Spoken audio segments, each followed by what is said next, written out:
Thank you. Welcome, Minister Guthrie, AG Industry Partners, AG members and friends. We will hold on official thanking our generous sponsors and supporters until later in the program due to our special guest schedule. In the meantime, please find them on our screen and signage around the room. Our platinum sponsor, Mike Roper with Ledcor, will come forward to make the official introduction. Mike?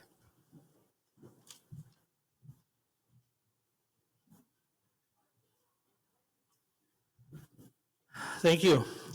This afternoon, I'm pleased to be representing Ledcor and our over 2,000 employees in Alberta.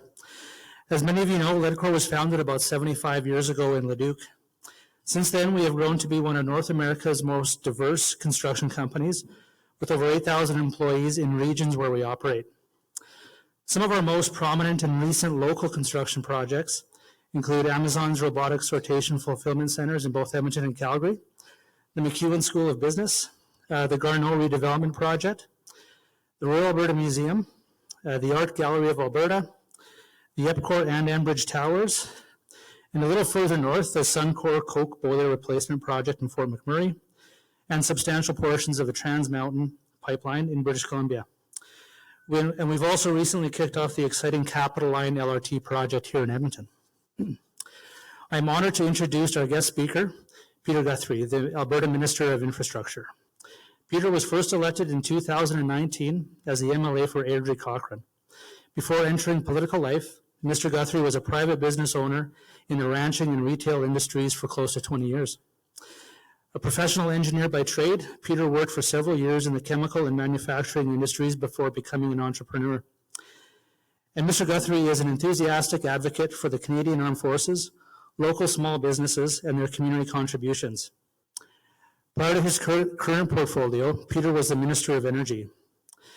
Peter also holds a Bachelor of Science degree in Chemical Engineering from the University of Alberta, just on the other side of our beautiful river valley. Peter.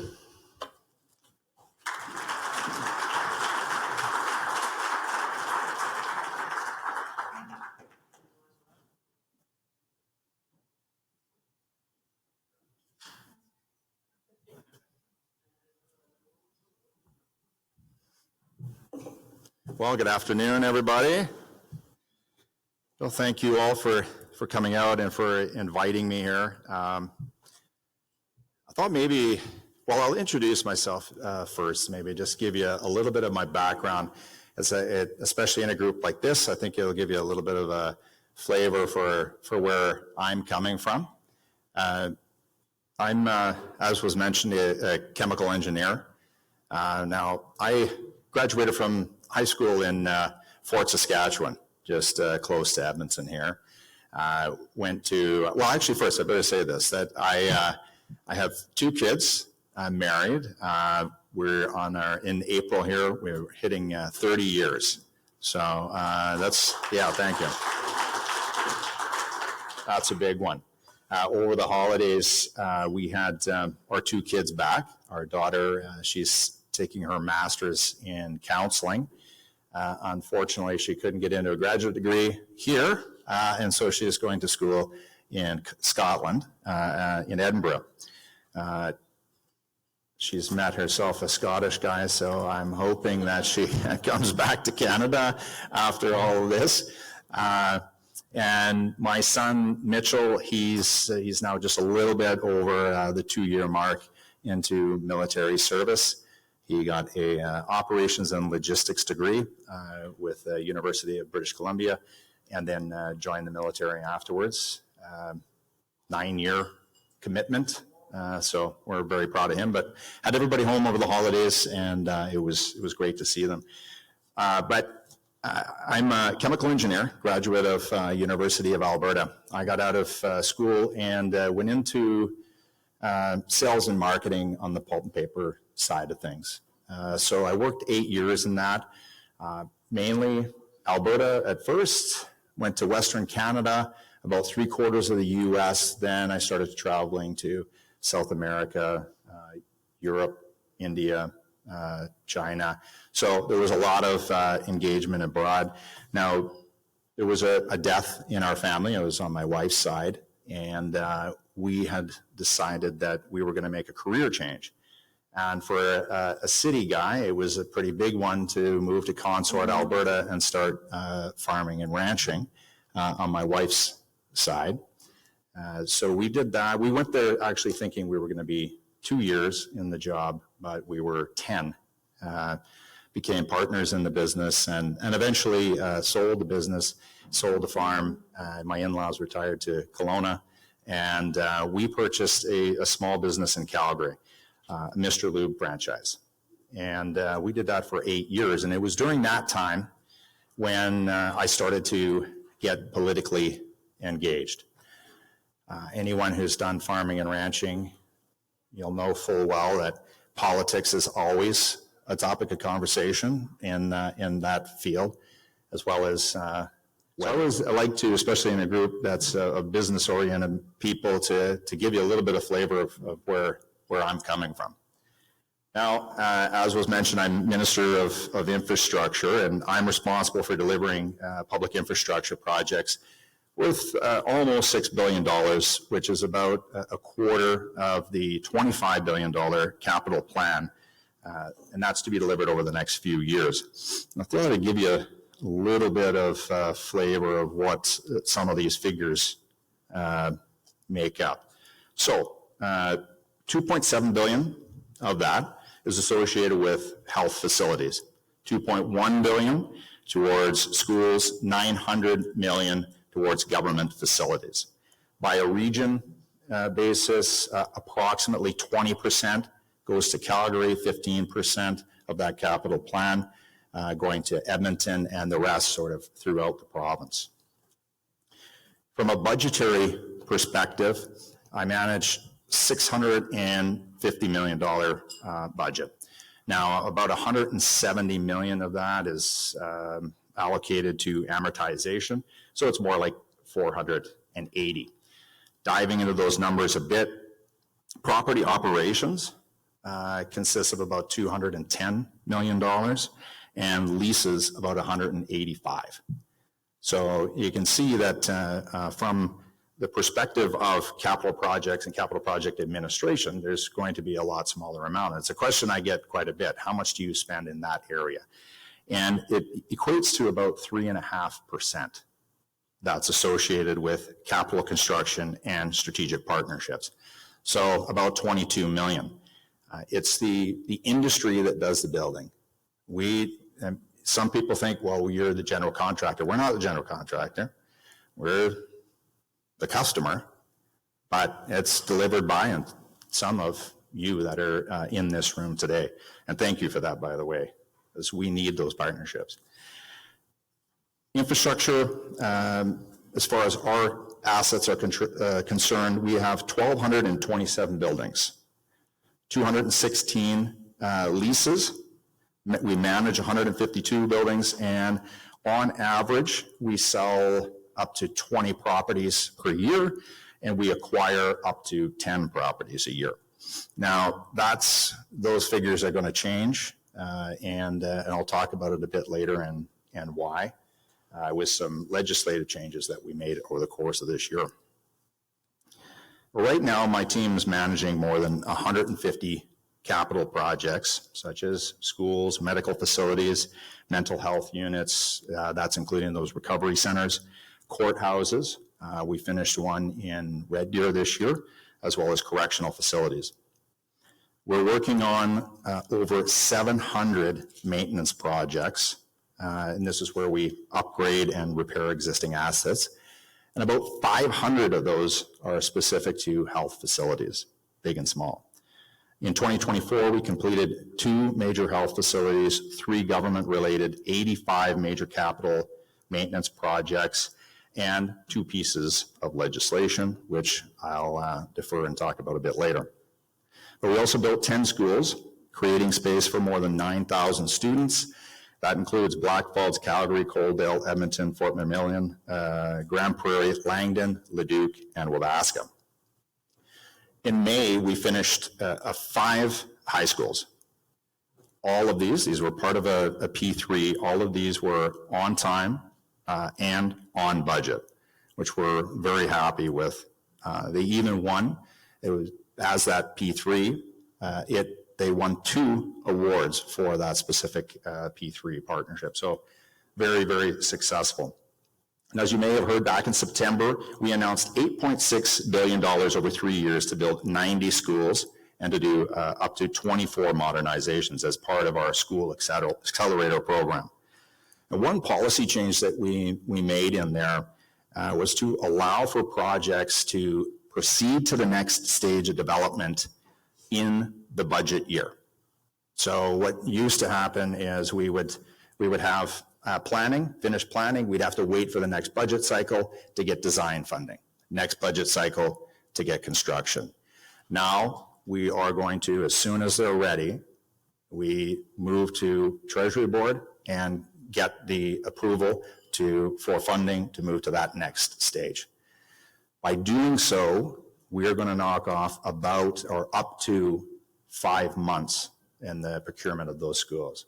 Right now, it's taking us, depending upon the size and magnitude of the school, anywhere from 3 to 4.5 years to build a school. Since that announcement, we have moved 11 schools along in that fashion, and we have another 11 that we're ready to move forward. For healthcare projects, we opened the Calgary Cancer Center in the fall, and we completed redevelopment of the Rocky View General Hospital. Additionally, we have the ongoing Alberta Surgical Initiative, which funds renovations of operating rooms and patient areas across the province. And right now, we have 31 more projects that are underway, and then the upcoming year, we have another 53 that are in various stages of development. That includes the Red Deer Hospital and Ambulatory Care Center. And Clark Builders won the contract for the patient and renovations of the Red Deer Center, Red Deer Hospital, and we are currently in the procurement process for the new ambulatory care building. That contract will be awarded in the spring, and we'll be breaking ground this summer. So we have a tremendous amount of work going on throughout the province. On average, my department awards more than 650 contracts to over 360 firms per year, with 95% of those being Alberta-based. The construction sector, as many of you know, has a ton of employment opportunities. If my numbers are right, this year there's about 15,000 more people working in the sector than there was last year. And this is a sector, I think, that has probably 250,000 people. Is that right, Andy, working in it? Somewhere around there. And the number that I hear regularly from industry is that there's about 10% job vacancies available at any time.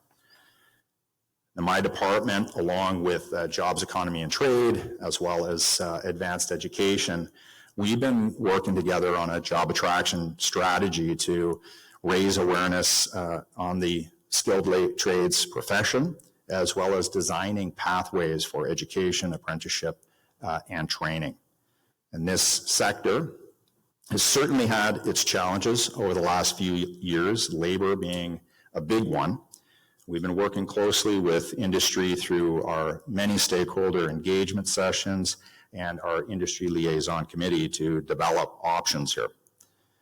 Another area of concern has been supply. Seems to have been mitigated a bit recently, but hopefully it doesn't rear its ugly heads if tariffs do come up February 1st. I think we have some games being played there, but let's see, and let's let cooler heads prevail there.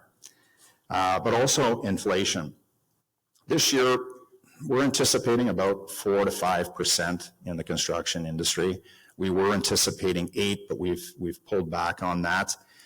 That said, over the course of the last few years, we have seen construction builds go up in the order of 30 to 40%. So it has been significant. Alberta's construction industry has continued to outperform, and that's a great thing to see, but thanks in part to housing starts and other major construction projects. At the end of the third quarter, housing starts surged to a 10-year high, and the province saw $22 billion in building construction investment, which was up more than 11% from the previous year. And in that same time frame, building permits increased 20%. So there's lots of demand here at home, and the industry is doing its best to meet that demand. Now, I mentioned earlier a couple of pieces of legislation that we completed. One centers around prompt pay. So for those of you that don't know, about, call it 2.5 years ago, we put forward legislation that was to deal with prompt pay on the private side of things, so not including government. Effectively, it provides a time frame, 28 days to invoice, and then a period of time on which that you have to pay that, and that goes down the line for subs and subs of subs, et cetera, et cetera. There was a 2-year grace period that has become, that's now in force effective August. We heard from the industry that industry wanted us to take part in this prompt pay legislation, so in the fall of this year, we joined in. Now, we actually were good with this. 96% of the time, our government pays its bills. There's 4% that doesn't fit that. Typically, that falls into litigation and deficiency. But we're a very good partner in the business. Another piece of legislation that we brought forward this year is the Bill 13. It's a Real Property Governance Act, RPG. So I'm very happy, about this piece of legislation, and I'm really happy that the Premier was on board. This is something that had always bothered me, just as a newcomer into politics and kind of learning the way that we do business. So I'll explain to you what the problem was and that we've corrected. And I should also state that this was an issue, not just in Alberta, but this is done all across Canada in every jurisdiction. So what we would do is we go out, we acquire land. Let's say we're going to build a hospital, we're going to build a school, what have you.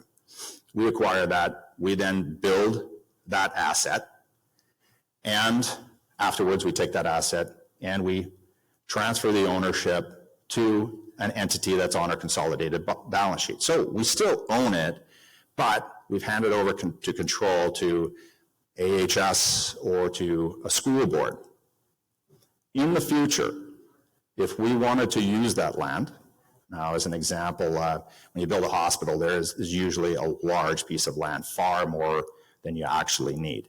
So if you wanted to build a surgical facility, you wanted to build a continuing care center, we would have to go out and we would have to purchase that land from AHS, or we would have to do a market lease. You can see where the problem is here, that we've already paid for this, already paid for it once, the taxpayers of the province. So, Bill 13 did a few different things. One, centralized all of our land assets in one location. And we also have developed a public-facing interface so that the public can now access and find out where all those lands are. That's the one kind of simple aspect of it. Two, we're no longer going to transfer away our assets. We are going to maintain those assets as Government of Alberta and then sign long-term leases with those boards or health authorities. It'll be at $1. It's not going to change the cost structure to that organization, but we will retain control of the asset for uses that may be necessary for us in the future, but then also stop us from reacquiring the same asset. The other thing that we did for existing assets is that we get first right of refusal. That was actually not always the case. So it's an offer to transfer that the government will receive first. Now, we're not doing that at market. We're doing that at book value. Some organizations that work for us or that are on our consolidated balance sheet don't particularly care for that. but it's actually a pretty significant benefit because it was received at a nominal amount, $1. So efficient use of taxpayer funds. And I could say once again, thank you to the Premier for allowing me to put that legislation forward. And it will have subsequent pieces to it as we move forward. There's some changes in the MGA and Education Act that we need to make this year, but over the next probably year from now, we'll have worked through all of that. Now, infrastructure may not always be the most interesting of topics, but we're building like mad in Alberta, and it's great to see our economy continue to grow. And in this last fall session, I covered for Jobs, Economy, and Trade Minister Matt Jones for 3 weeks in the legislature. How he got to go away on trade missions for 3 weeks during the session is beyond me, but good for him. But I had to cover for him. But I could say I really enjoyed it. And one of the economic updates, I still receive these economic updates from his department. I just thought I would go through and provide you with some of the highlights to give you an idea of some of the, you already know, but some of the great work that's going on in our province. And yeah, let's hit it here. So in December, Alberta posted a gain of 35,000 jobs. That's fantastic, and it's the third consecutive month where we've led the growth in Canada. Unemployment rate down to 6.7%. Alberta's employment increased by 4%, 99,900 across the course of the year, and it doubled the pace of the national average, which is 2%. Alberta has approximately 71,000 job vacancies. That's as of the end of Q3. Average weekly earnings in Alberta were 2.7% higher than the next highest province and 5.3% higher than the national average. The number of business incorporations is the highest in Alberta's history, up 9.9% in the first 9 months of 2024. Alberta has the highest GDP growth per capita in Canada, 10.6% higher than the next highest province of Saskatchewan. And real GDP growth for Canada grew by 1.2%-ish. I guess those numbers will come in, and we're forecast at about 3.5%. Venture capital in the first half, I don't have the second half numbers, but we raised $343 million across 43 venture capital deals. Very, very strong interest here in Alberta. Housing starts in 2024 saw 46,600 new homes under construction, breaking historic records. Alberta led the country in housing starts per capita for 2024. The first half of 2024 saw 9,900 apartment units started, and this broke a record from 1977. Last year, we set an investment record attracting more than $3 billion into our agri-processing sector. That's 6 times the previous year. So some great work going on there. And film and television, I'm from Airdrie-Cochrane. We have a ton of interest in that area, a lot of different films and productions going on. And that just continues to be of interest here at home.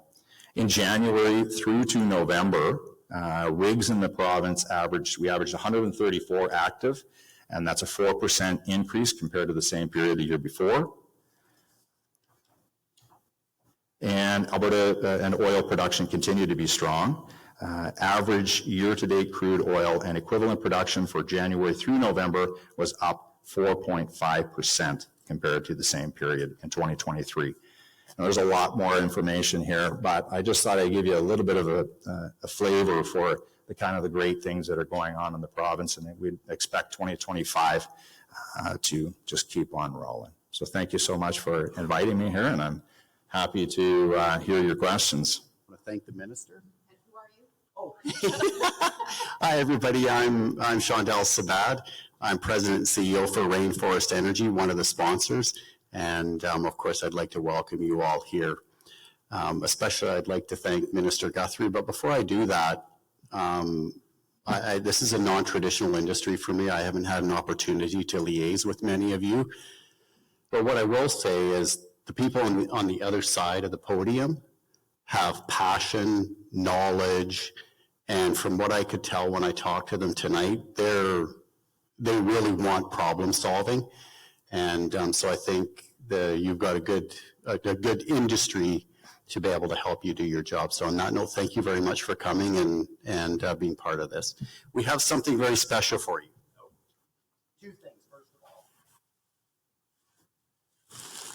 This is something that we at AEG hold near and dear to our hearts, something that our friend Steve Gallivan suggested and helped us present.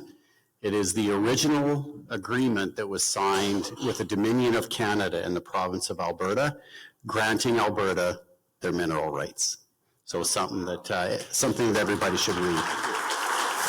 And then we also have a day timer for you because it sounds like you need one. Yeah, thank you very much. And Kathy, if you come up, we'd like to thank you too.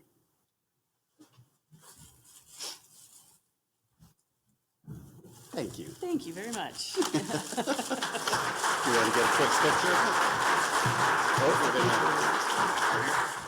We flipped our program today to accommodate our special guest schedule. So now we're going to get back to the program. We always have a member spotlight, and Kathy gets to have the spotlight again. So Kathy with Gold Ray Glass is our member spotlight tonight, and it's between 5 and 8 minutes-ish. So you'll enjoy the presentation, I'm sure. Thank you, Kathy.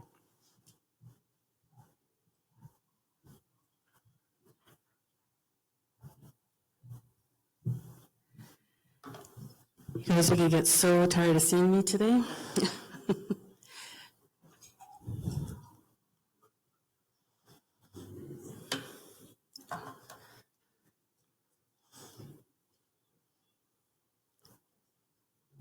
There we go.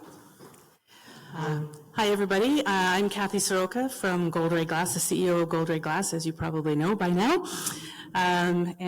We are here today I am here today to tell you a little bit about Gold Ray Glass and how we started and who we are. We're a decorative glass company that was born in Alberta way back in 1985. It is hard to believe that we've been around for 40 years this year, but yet here we are. Oops. There we go. When we started, my co-founder and I started the company back in 1985, we were really young. We had no money, we had no knowledge of glass, definitely no business sense. But what we did have was what we would call now, I guess, an entrepreneurial mindset. We didn't know that word back then, but that's what we had. We wanted to build something that was ours. We wanted to create something new, create a thriving company here in Alberta. And so that's what we decided to do. Because we didn't have any money or any knowledge of glass, we had to do things that nobody else in the industry did. So we were out there looking for what can we do with no money and no knowledge, what can we do that nobody else in the industry does. So we tried a few things, we tried a lot of things, and some of them worked and some of them didn't. The one thing that was similar with everyone was it all ended up like that at some point during the process. You have to break glass to make glass, I guess, is what we learned. Through this process, though, we did come up with one product that we got traction on. This is, I think anybody who's in the construction industry and does interiors knows that back-painted glass or opaque glass, either glass marker boards or wall cladding, things like that, that's a very ubiquitous product. It's everywhere now. In the mid-'80s, it didn't exist at all. And there was us in Calgary and a couple of other small companies in the US that were working on this product. And we were able to come up with something that works, something that was cost-effective and durable and able to be used in multiple different applications. And, creating this and creating a market for it is what really got Gold Ray off the ground towards the end of the 80s. So trying new things in our market, we got a real reputation for the people that did all the weird stuff. And so anytime anybody had a vision or an idea that they didn't know how to produce, they would, if it had anything to do with glass, they would come to us. We got some really interesting opportunities and really interesting challenges that we were able to work on. One of the most interesting ones was this building in Chicago. This is a Burberry flagship store in Michigan Avenue in Chicago. And what the architect wanted to do was create a building, an iconic building for Burberry that had black glass that you could light up at night. Those two things just don't go together. And so figuring out how to do that was what we did with a whole group of collaborative contractors and people in the industry. This was one of our very first projects where we were able to bring a whole bunch of people together. So we worked with the architects, the designers, the steel people, our suppliers, and together we created this gorgeous building. Also along the way, there was a lot of that as we figured it out. With the reputation that we had for doing weird stuff, we did get a lot of opportunities and a lot of challenges. We were able to work on many, many different projects. We increased our sophistication in design. We created new products that we were able to now get into a lot more different applications and different geographies, and just continually build and grow our company along the way. We found also that our products were suitable for public art, which is the fun part of our business, where we get to be really creative and do things that, work with artists rather than contractors, which is just a different situation. One's not better than the other. The very first public art project that we did was the Firefighters Memorial in front of the City Hall in Calgary. Since then, we have multiple different projects in all cities across Canada and the US. We brought technology into our glass, and I was just talking with some people at Ellis Dawn. This is their offices in Calgary. You may have seen this kind of glass where you have beautiful glass walls and you flick a switch and it becomes a privacy screen, and you can have privacy in behind there. This was one of the first products where we thought, rather than just products, why don't we look at our offerings as a system and put together all of the things that go around that system and be able to now increase our value in the market and also our value with our company. So most recently, we've been thinking about some of the products. This is the last couple of years. We've been thinking about the problems that our industry is facing. And what we looked at were labor shortages, skills gaps, schedule compression on projects, and downward price pressure on projects.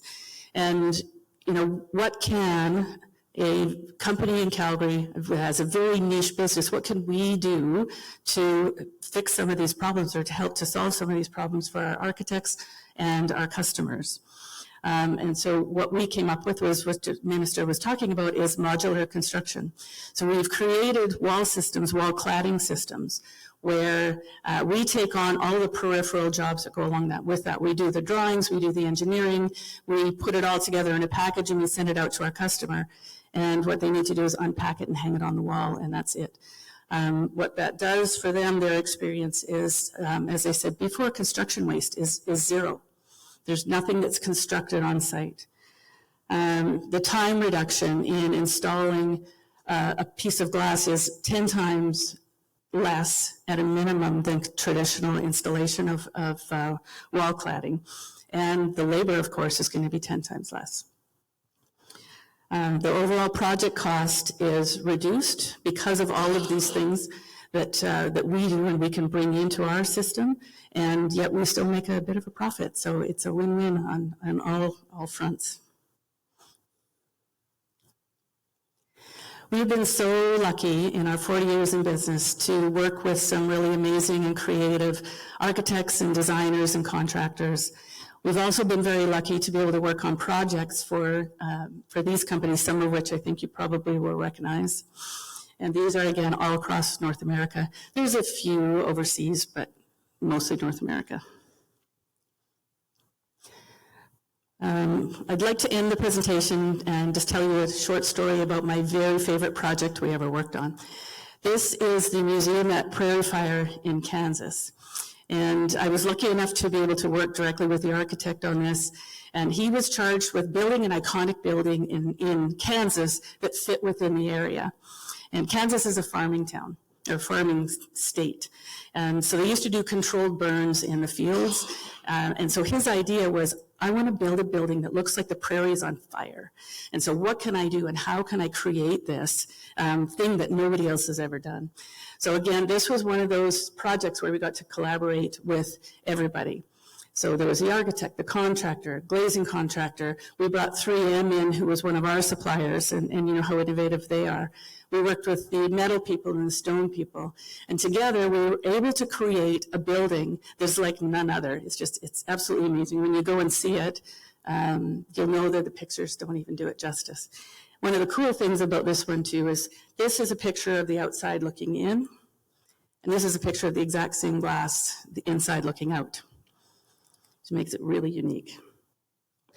And what this tells us is we are so much better when we work together, when we collaborate, when we each use our strengths to build something, so much better together than we are just by ourselves. So thank you for listening to my little spiel.